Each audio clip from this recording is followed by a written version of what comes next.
ಪರಂಪರೆಯಲ್ಲಿ ಆಯುರ್ವೇದ ಅಂದರೆ ಆಯೋಚಿಸ್ತಕ್ಕಂಥದ್ದು. ಇವತ್ತು ಜಗತ್ತು ತಿರುಗಿ ನೋಡ್ತಾ ಇದೆ, ನಮ್ಮ ಆಯುರ್ವೇದವನ್ನು ಜಗತ್ತು ತಿರುಗಿ ನೋಡ್ತಾ ಇದೆ. ಏನಿದು ಗಿಡ ಮೂಲಿಕೆ ಬರುವಂಥದ್ದು? ನೀವು ಸಕ್ಕರೆ ಎಲ್ಲಿ ಬೆಳೀತದೆ? ಕಬ್ಬಿನಲ್ಲಿ ಬೆಳೀತದೆ, ಕಾಫಿಯಲ್ಲಿ ಬೆಳೀತದೆ, ಗಿಡದಲ್ಲಿ ಬೆಳೀತದೆ.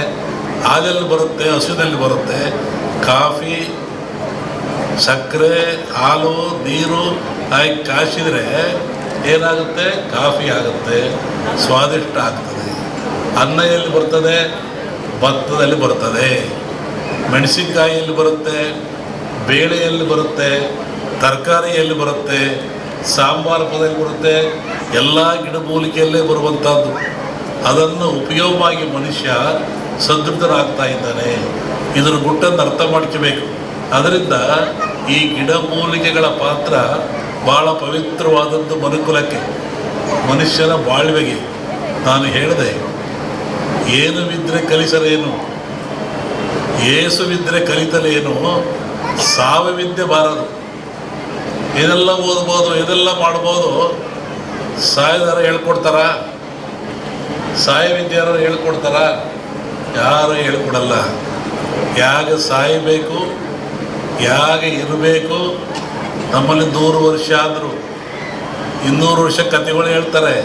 ಅತಿರಥ, ದಶರಥ, ಮಹಾರುಷ 600 ವರ್ಷ ಇದ್ದರು ಅವರು ಅಂತಾರೆ, 1000 ವರ್ಷ ಇದ್ದರು ಅಂತಾರೆ ಹರಿಶ್ಚಂದ್ರಲ್ಲ. ಆದರೆ ನಮಗೆ ಇವತ್ತು 40-50 ವರ್ಷಕ್ಕೆ ಆಗ್ತಾ ಇಲ್ಲ. ಯಾತಕ್ಕೆ ಆಗ್ತಾ ಇಲ್ಲ ಅಂದರೆ ಈ ಪ್ರಕೃತಿಯ ಗುಟ್ಟನ್ನು ನಾವು ಭೇದಿಸ್ತಾ ಇಲ್ಲ. ಪ್ರಕೃತಿಯಿಂದ ಬರುವಂಥ ಗಿಡಗಳು ಪಡ್ಕೊಳ್ತಾ ಇಲ್ಲ. ಹಾಗಾಗಿ ಆಯುಷ್ಯ ಕ್ಷೀಣಿಸ್ತಾ ಇದೆ. ಕ್ಯಾನ್ಸರ್ ರೋಗಗಳು ಬಂದು, ಹೃದಯ ಬೇನೆಗಳು ಬಂದು. ಈ ನೀವು ದೇವಸ್ಥಾನಕ್ಕೆ ಹೋಗ್ತೀರಾ, ಅಲ್ಲಿ ಏನು ಕೊಡ್ತಾರೆ? ಹೂವು ಪ್ರಸಾದ ಕೊಡ್ತಾರೆ. ಅದನ್ನು ಏನು ಮಾಡ್ತೀರಾ? ಗಂಡಸು ಕಿವಿಗೆ ಇಟ್ಕೊಳ್ತಾನೆ, ಹೆಣ್ಮಕ್ಳು ತುರುಬಿಗೆ ಇಟ್ಕೊಳ್ತಾಳೆ. ನಾವೇನಂತೀವಿ? ಕಿವಿಗೆ ಹೂ ಬಿಟ್ಟ ನೀವು ಅಂತೀವಿ. ಕಿವಿಗೆ ಹೂ ಬಿಡ್ಕೊಂಬ ತಮಾಷೆ ಮಾಡ್ತೀವಿ. ಕಿವಿಗೆ ಯಾರು ಹೂ ಇಟ್ಕೊಂಡು ಹೋದ್ರೆ ಅವ್ನು ದಡ್ಡ, ಅವನಿಗೇನು ಗೊತ್ತಿಲ್ಲ, ನೋಡಿ ಹುಡ್ಕೊಂಬಂದನು ಕಿವಿ ಹೂವು. ಅವನು ದಡ್ಡಲ್ಲ, ಹೇಳೋರು ದಡ್ಡರು. ಆ ಹೂವಿನಲ್ಲಿ, ಗಿಡ ಹೂವಿನ ಸಂಬಂಧದಲ್ಲಿ ಹೂವನ್ನು ಕಿತ್ತರೆ ಒಂದು ರೀತಿಯಾದ ದ್ರವ ಬರ್ತದೆ, ರಸ ಬರ್ತದೆ. ಆ ರಸವನ್ನು ನೀವು ಕಿವಿಯಲ್ಲಿ ಇಟ್ಕೊಂಡ್ರೆ ಆ ರಸ ಏನಾಗ್ತದೆ? ಔಷಧಿ ಆಗ್ತದೆ. ಕಿವಿಯ ಶಬ್ದಗಳನ್ನು ಇಂಪ್ರೂವ್ ಮಾಡ್ತದೆ. ಅದು ನರಗಳಿಗೆ ಕೊಡ್ತದೆ, ಕಣ್ಣುಗಳಿಗೆ ಕೊಡ್ತದೆ. ಕಿವಿಗೆ ಹೂ ಬಿಡೋದು ದೊಡ್ಡ ಲಕ್ಷಣ ಅಲ್ಲ, ನಮ್ಮ ಸನಾತನ ಪದ್ಧತಿಯಿಂದ ಬಂದದೆ. ನಾವು ದೇವರು ಧರ್ಮ ಅಂತ ನಂಬಿಸಿಬಿಡ್ತೀವಿ ನಿಮಗೆ. ಅದಕ್ಕಿಂತ ಬದಲಾಗಿ ಹೂವನ್ನು ಕಿತ್ತು ಕಿವಿಲಿ ಇಟ್ಕೊಂತಾರಲ್ಲ, ಇಟ್ಕೊಳ್ಳೋದ್ರಿಂದ ಅಲ್ಲಿ ಉತ್ಪತ್ತಿ ಆಗತಕ್ಕಂಥ ದ್ರವ, ರಸ ಮನುಷ್ಯನಿಗೆ ಬಹುಪಯೋಗಕಾರಿ. ಕಿವಿ ಶ್ರವಣ ದೋಷ ಬರೋದಿಲ್ಲ. ಮತ್ತು ನರಗಳಿಗೆ ಮೆದುಳಿಗೆ ಹೋಗ್ತದೆ. ಅದು ಮೆದುಳಿಗೆ ಹೋದರೆ ಮೆದುಳಿನ ಮೆಮರಿ ಕಮ್ಮಿ ಆಗೋದಿಲ್ಲ. ಕಣ್ಣುಗಳಿಗೆ ಬರ್ತದೆ ನರಗಳು, ಕಣ್ಣಿನ ದೋಷ ಬರೋದಿಲ್ಲ. ನಮ್ಮ ಹಿರಿಯರು ದಡ್ಡರಲ್ಲ, ಅವರು ಬುದ್ಧಿವಂತರು. ಪ್ರಕೃತಿಯಲ್ಲಿ ದೊರೆಯುವಂಥ ಪಕ್ಷಿಗಳನ್ನು, ಹೂಗಳನ್ನು, ಹಣ್ಣುಗಳನ್ನು ತಿಂದು ನೀವು ಬಾಳ್ರಪ್ಪ ಅಂದರು.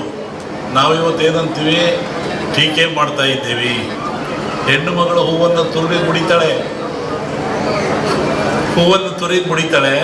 ಅಲ್ಲಿ ಬರುವಂಥ ಹೂವಿನ ವಾಸನೆ, ಆ ರಸ ಏನಾಗ್ತದೆ? ಪಶ್ಚಿಮ ಚಕ್ರ ಅಂತ ಆಗ್ತದೆ. ನಾವಿಗಳಲ್ಲಿ ಬರ್ತದೆ, ಷಟ್ಚಕ್ರಗಳಲ್ಲಿ ಪಶ್ಚಿಮ ಚಕ್ರ ಇಲ್ಲಿರ್ತದೆ. ಆ ಚಕ್ರದ ಮೇಲೆ ಆ ರಸ ಪ್ರಭಾವ ಬೀರ್ತದೆ, ಆ ವಾಸನೆ ಪ್ರಭಾವ ಬೀರ್ತದೆ. ಶಾಂತಿ ಬರುತ್ತೆ. ಹಾಗೆಯೇ ಜೀವನದಲ್ಲಿ ನರನಾಡುಗಳು ಶುಭ್ರವಾಗ್ತವೆ, ಎಲ್ಲ ರೋಗಗಳು ದೂರವಾಗ್ತವೆ. ಇಲ್ಲಿಂದಲೇ ಮೆದುಳಿಗೆ ಬರೋದು, ಮೆದುಳಿಂದಲೇ ಕೆಳಗೆ ರಕ್ತ ಹೋಗೋದು. ಆ ರಕ್ತ ಚಲನೆ ಇಲ್ಲಿ ಹೂವನ್ನು ಮುಡಿದಾಗ ಪ್ರಭಾವವನ್ನು ಕೊಡ್ತವೆ. ಅದಕ್ಕೆ ಹೆಣ್ಣು ಮಕ್ಕಳು ಹೂವನ್ನು ಮುಡಿಬೇಕು. ಇವತ್ತು ಹೂ ಮುಡಿ ತಪ್ಪು ಆಯಿತು. ಅದರ ಆಯುಷ್ಯು 100 ವರ್ಷ ಆಯಿತು. ಹಾಲಿನ ಆಯುಸ್ಸು 12 ಗಂಟೆ ಆದರೂ ಸಂಸ್ಕಾರ ಬಲದಿಂದ 100 ವರ್ಷದವರೆಗೂ ಹೋಯಿತು. ಹಾಗೆ ಮನುಷ್ಯ ಬೆಳೀತೀರ, ಹುಡ್ತೀರ, ಬದುಕ್ತೀರ ಈ ಗಿಡಮೂಲಿಕೆಗಳ ಸಂಘದಿಂದ, ಈ ಗಿಡಮೂಲಿಕೆಗಳ ಉಪಯೋಗದಿಂದ, ಗಿಡಮೂಲಿಕೆಗಳನ್ನು ತಾನು ಸೇವಿಸೋದ್ರಿಂದ ಸೇವಿದ್ರೆ ಎಲ್ಲ ಆ ಗಾಳಿ ತಗೊಳ್ಳೋದು. ನಮ್ಮಲ್ಲಿ ಹೇಳ್ತಾರೆ ವಾಕಿಂಗ್ ಹೋಗ್ತೀವಿ ತಂಗಾಳಿ ಅಂತ, ಅಲ್ಲಿ ಗಿಡಗಳು ಬರ್ತಕ್ಕಂಥ ಗಾಳಿ. ಕೆಲವು ವೃಕ್ಷಗಳು ಇಂಗಾಲ ಡೈಆಕ್ಸೈಡನ್ನು ತಗೊಳ್ತವೆ, ಆಕ್ಸಿಜನ್ನನ್ನು ಕೊಡ್ತವೆ, ಆಕ್ಸಿಜನ್ನ ಬಿಡ್ತವೆ. ಎಷ್ಟೊಂದು ಉಪಾಯಕಾರಿ ಮನುಷ್ಯನಿಗೆ ಗಿಡಗಳು, ಮರಗಳು, ವೃಕ್ಷಗಳು. ನಾವು ಬಿಡುವಂಥ ಇಂಗಾಲ ಡೈಆಕ್ಸೈಡನ್ನು ಗಿಡ ಮರ ತಗೊಂಡು ನಮಗೇನನ್ನು ಕೊಡ್ತವೆವೋ ಆಮ್ಲಜನಕವನ್ನು ಕೊಡ್ತವೆ. ಆಮ್ಲಜನಕವೇ ಪ್ರಾಣ. ನೀವು ಆಸ್ಪತ್ರೆ ಸೇರಿಕೊಳ್ತೀರ, ಅಲ್ಲಿ ಡಾಕ್ಟ್ರು ನಿಮಗೆ ಐಸಿಯುಗೆ ಇಡ್ತೀವಿ, ಆಕ್ಸಿಜನ್ ಹಾಕಬೇಕು ಅಂತಾರೆ, ಸಿಲಿಂಡರ್ ಅಂತ. ಆಕ್ಸಿಜನ್ ಸಿಲಿಂಡರ್ ಹಾಕ್ತಾರೆ ಮೂಗಿಗೆ. ಒಂದು ಸಿಲಿಂಡ್ರಿಗೆ ಎಷ್ಟು ಬೆಲೆ? 800 ರೂಪಾಯಿ. ಒಂದು ದಿನ ಐಸಿಯಲ್ಲಿದ್ದರೆ ಒಂದು ದಿನ ಕೃತಕ ಆಕ್ಸಿಜನನ್ನು ಅವ್ರು ಕೊಟ್ಟರೆ 3 ಸಿಲಿಂಡ್ರ್ ಬೇಕು. ಡಾಕ್ಟ್ರನ್ನ ಕೇಳಿರಿ, ದುಡ್ಡು ಎಷ್ಟಾಯ್ತು? 8 3 24, 2400 ರೂಪಾಯಿ ಆಯಿತು ಒಂದು ದಿನಕ್ಕೆ ಒಬ್ಬ ಮನುಷ್ಯ ಬದುಕಲಿಕ್ಕೆ. ಇಲ್ಲಿ ದೇವರು ಫ್ರೀಯಾಗಿ ಕೊಟ್ಟದಲ್ಲ ಆಕ್ಸಿಜನನ್ನು. ದೇವ್ರಿಗೆ ಎಷ್ಟು ಕೊಡ್ತಿರೋದು ನೀವೀಗಿಲ್ಲಿ? ಒಂದು ದಿನ ನೀವು ಬದುಕೋದಾದರೆ ಕೃತಕ ಆಕ್ಸಿಜನ್ ತಗೊಂಡ್ರೆ ಒಂದು ದಿನಕ್ಕೆ 2400. ಅವ್ರು ಡಾಕ್ಟ್ರು ಬಿಡೋದಿಲ್ಲ, ಯಮಲೋಕದ ಪೂರಾಯಿರವರು ಅವ್ರು ತಿಳುಗಟ್ಟಲೆ ತಗೊಂಡು ಹೋಗಿಬಿಡ್ತಾರೆ. ಸತ್ರು ಹಂಗೆ ಹಾಕಿರ್ತಾರೆ ಬಿಲ್ ಕೊಡು ಅಂತಂತೇಳಿ. ಎಂತಹ ವಿಚಿತ್ರ ಇದು! ಅಲ್ಲಿ ದುಡ್ಡು ಕೊಟ್ಟು ಅನುಭವಿಸಿ ಬರೋದಕ್ಕಿಂತ ಈ ಭಗವಂತ ಕೊಟ್ಟಿರ್ತಕ್ಕಂಥ ಗಿಡಮೂಲಿಕೆಗಳು ಈ ಸಂಘ ಮಾಡಿ ಯೋಗ್ಯರನ್ನು ತಿಳ್ಕೊಂಡು ಸೇವನೆ ಮಾಡಿದರೆ ಅದರ ಅವಶ್ಯಕತೆ ನಮಗೆ ಬರೋದಿಲ್ಲ. ನೋಡಿ, ಗಿಡಮೂಲಿಕೆ ಎಂಥ ಉಪಾಯಕಾರಿ ಮನುಷ್ಯನಿಗೆ. 2400 ರೂಪಾಯಿ ಅಲ್ಲಿ ಕೊಡಬೇಡ್ರಿ, ಇಲ್ಲಿ ಏನೂ ಕೊಡಬೇಡ್ರಿ, ಪುಕ್ಷಟೆ ತಗೊಳ್ಳಿ. ಹಿಂಗೆ ನಮ್ಮ ಆನಂದ ಗುರೂಜಿಯವರು, ನಮ್ಮ ಮುರಳಿ ಕಾಮತ್ರು ಇವರೆಲ್ಲ ಸೇರಿ ಎಂಥ ಒಂದು ದೊಡ್ಡ ಯಾಗ ಮಾಡಿದ್ದಾರೆ.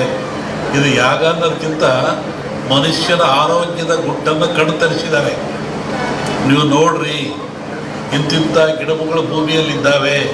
ಇದು ಭಗವಂತ ನಮಗೋಸ್ಕರ ಕೊಟ್ಟಿದ್ದಾನೆ, ಉಪಯೋಗ ಮಾಡ್ಕೊಳ್ಳಿ, ತಿಳುವಳಿಕೆ ಮಾಡಿ ಅಂತೇಳಿ ಮಾಡಿರ್ತಕ್ಕಂಥದ್ದು.